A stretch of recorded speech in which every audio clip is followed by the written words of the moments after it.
Guys, and welcome to another episode of Behind the Closed Doors. And today we have a special one for you because you're going to see something you normally don't. Now, most behind the closed doors are, well, during workshops or like yesterday visiting the ISA. But you actually normally don't see, well, the commercial work we do. And today we're going to take you behind the scenes of one of those commercial shoots. Now, why don't we normally do a vlog during commercial work? Well, very simple. It's not that interesting. And of course, well, you have a client, so you don't want to be shooting video all the time. You want to make them a little bit at ease. And it doesn't work when there's somebody also running around with a video camera. But today we have permission of our client. They actually like it. And well, I thought it would be good to show you guys what we do next to the workshops. The event we are shooting today is for a company called Werkis, and it's actually an employment agency, very dynamic, and we've been working for them since January this year, doing several shoots, and today it's a meeting of several officers from them, and they're gonna have some fun. So where do I fit in? Well, it's actually pretty simple. You can compare it to a wedding. We're just gonna shoot the day and show that they're having fun, and well, the speaker and the makeovers, it's gonna be a lot of fun.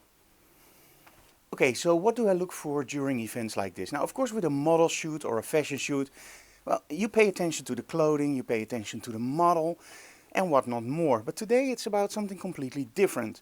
Today, it's about the company having fun with their employees, because that's what Werkis is all about. They're very serious, but they're also very dynamic and fun company. So what will I be looking for? I will be looking for the interaction between, of course, the people that, well, meet each other after a long time or maybe for the first time. I'm going to focus on the speaker. I'm going to focus on the settings. But most of all, I'm there also to take some makeover images, because they're going to be, well, I'm not going to tell you yet. You're going to see in the video. We're going to make one serious headshot before, and then after the makeover, a group shot. And the rest of the day, I'm just walking around and being a fly on the wall and just taking pictures of the whole day. It's going to be intense. It's going to be difficult because I'm the only photographer and there's a lot going on. But that's why we actually bring Anouk and Milan. Milan is going to do the filming. Anouk is going to help me out because he has this whole schedule and she can walk around. And I'm just going to shoot. So enjoy today's episode of Behind the Closed Doors. Werkis, well, the business day.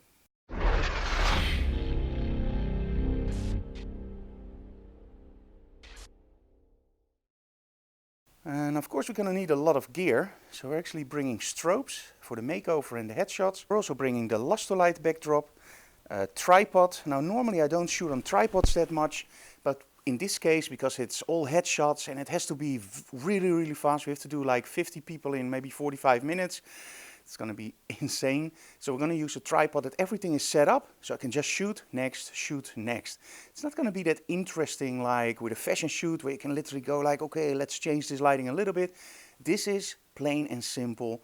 Just go and shoot and make sure that everybody's on the picture the way that they want to be. If you lose too much time, well, it will be like a traffic jam. So you have to shoot fast.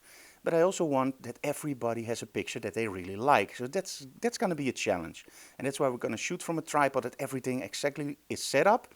So I can just focus on the person in front of the camera. Okay, anything else? Let me see. We have the backdrop, of course, for the Lustolite. So this is the metal part. And that's I believe the granite which we're going to use. 2 light stands, the beauty dish with a reflector and of course the grid. A strip light. And let me see, we're not going to take the chair. Okay, so why the beauty dish with the grid? The beauty dish is one of my most favorite light modifiers for one very simple reason. With the grid you have a really focused light source. If you take the grid off and you use the deflector, you have a really nice, it's not really soft, but it still has that edge, but it's a really cool modifier. And you don't have to bring 2 or 3 different modifiers if you have a beauty dish with a grid, because you actually have all those modifiers in just one. Now, which one do I like? I like the smaller one. So in the case of the Ellingrom, the 44 centimeters. Some people like the bigger one, but I think that's just a little bit too soft. And I like that crispy edge. And well, because we want to make sure, we also brought the strip light with grid, because that's something that, well, will always come in handy as an accent light or as a main light even, if I don't like the look of the beauty dish, because you never know what's going to happen. And that's the most important thing with shoots like this. I always tell people preparation is king, but always beware that there can be stuff that you didn't know before.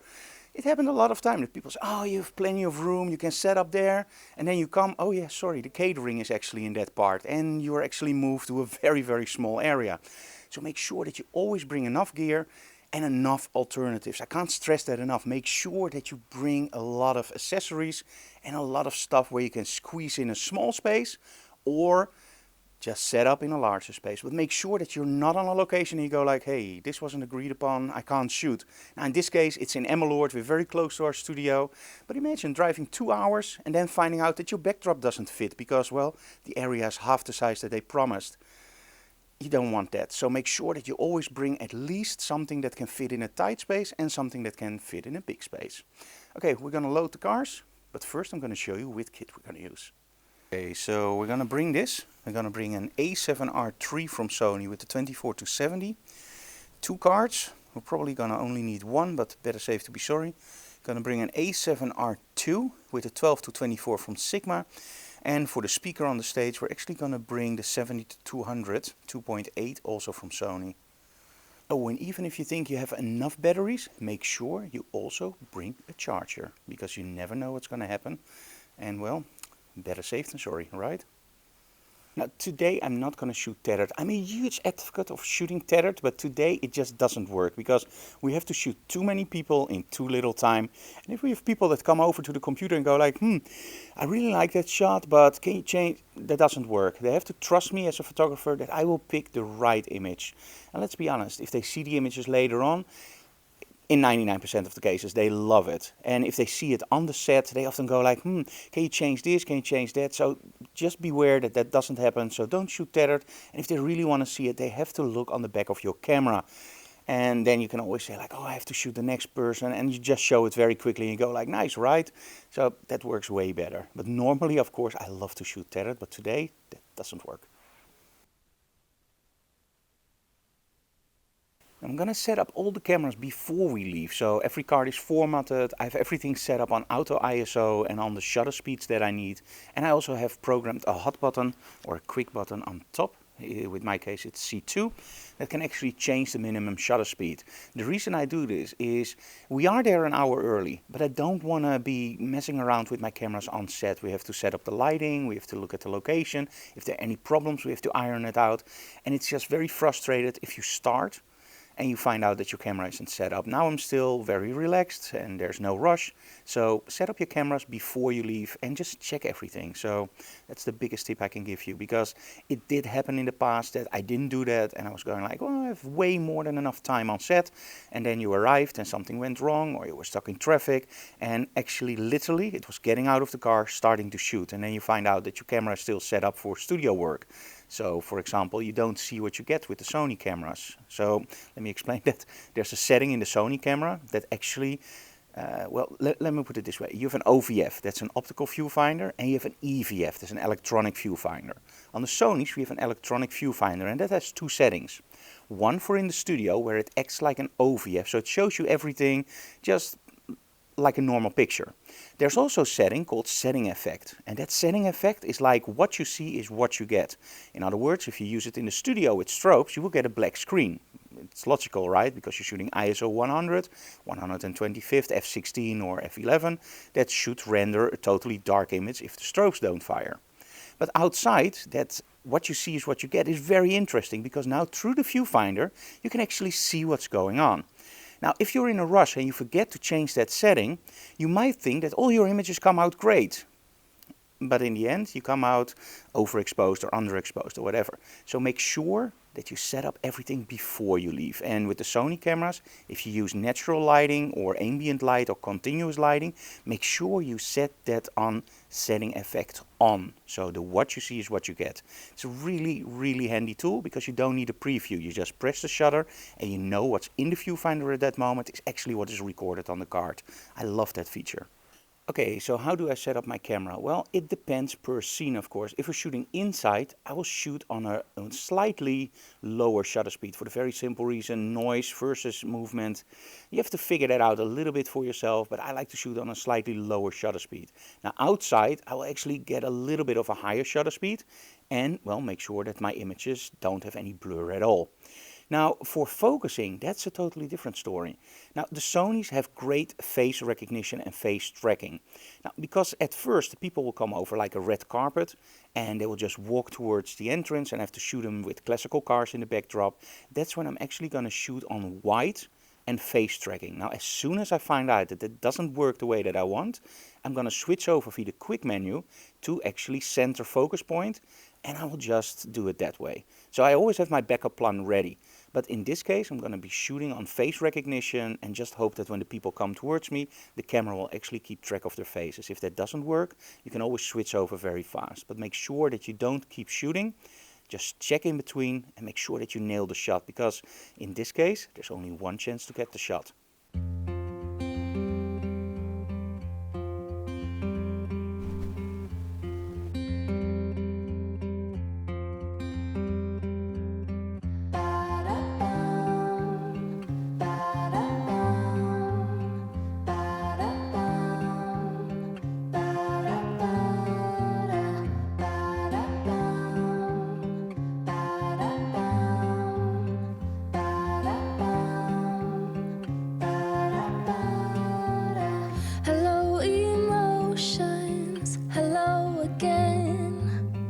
As every ocean come as rain, I know my circles, I know my name.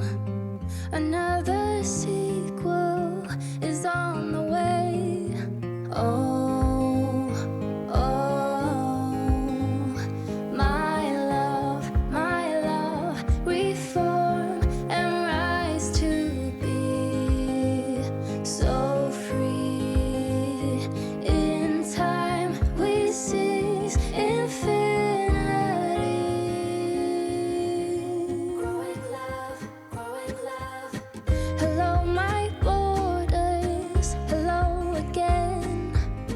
You're out of order, I'm out of pain.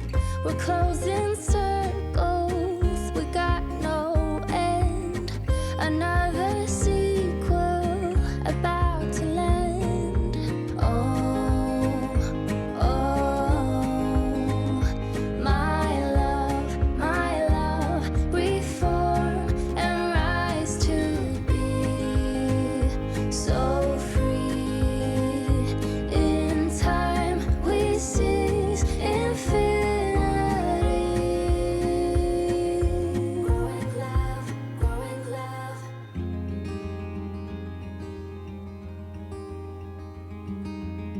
Hello my heartbeats, hello again. Between the worries we head for land. I will be fighting to hold the line. We're never hiding, we never lie.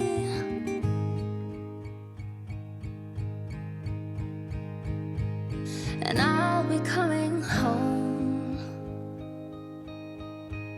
and you'll be going strong. And I know there is a reason. Now we're ready to be whole. Yeah, ready to be whole.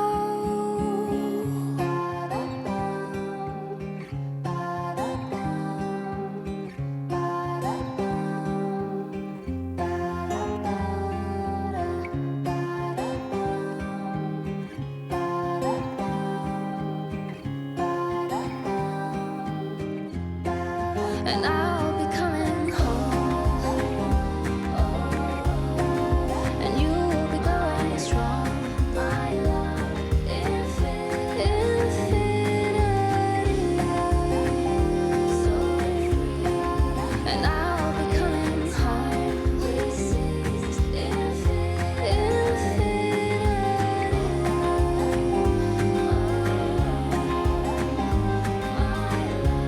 My love, infinity.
something for someone else. You gotta give a little, just to get a little.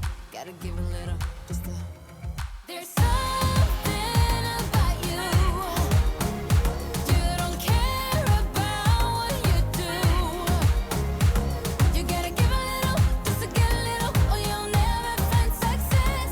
If you don't give a little, just to get a little, no one's gonna hold you back.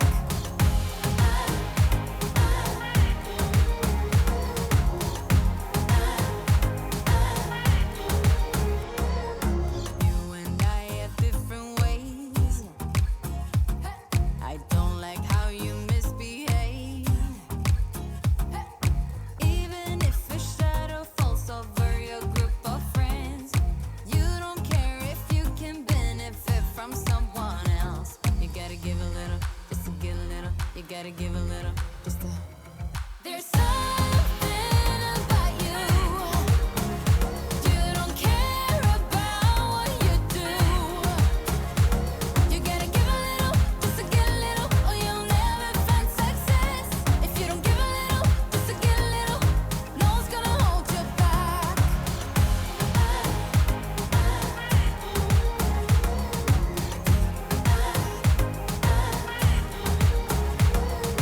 Give me something back. You gotta give me something back. You don't think before you act. Something really off about that. Give me something back. There's something about you. You don't care about what you do. You gotta give a little, just to get a little, or you'll never find success. If you don't give a little, just to get a little, no one's gonna hold you back. There's something about you. There's something about you. You don't care about what you do. You gotta give a little, just to get a little, or you'll never find success. If you don't give a little, just to get a little, no one's gonna hold you back.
Nostras,